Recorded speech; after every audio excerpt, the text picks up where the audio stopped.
An icon for both the entertainment and fashion industries, Beyoncé has been setting trends for more than 2 decades. Let's discuss her style evolution. To understand Beyoncé's current style philosophy, we have to look at the preceding years of Destiny's Child.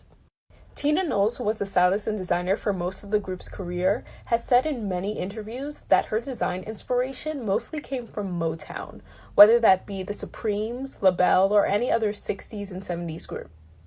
The idea was that there was symbolism in stardom that included formality and drama. At first, there was a simplicity to their looks, given the limited resources. But as their talent and popularity developed, it was very rare that they would step out without a unified look.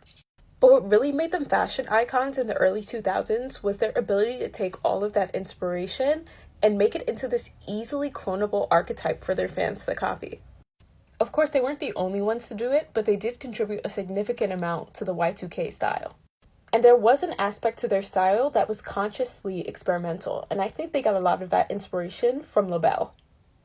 For example, in hindsight, looks like these were either not that great to you, or they were really cute because they're on Destiny's Child, which is understanding their impact on fashion through the lens of how we view them today.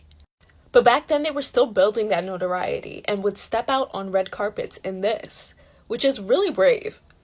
You can never forget where Beyoncé is from because she says it on every single album, but I think that sensibility for her culture and what that meant for her artistry was cultivated through Destiny's Child.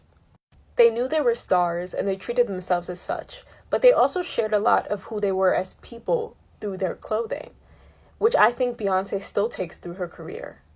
All in all, I think Destiny's Child really grounded Beyoncé to understand which styles communicated the young woman she was becoming, but also could communicate to her fans this illustrious image of fame to admire, which was a perfect stepping stone for the beginning of her solo career, which we'll discuss in part 2.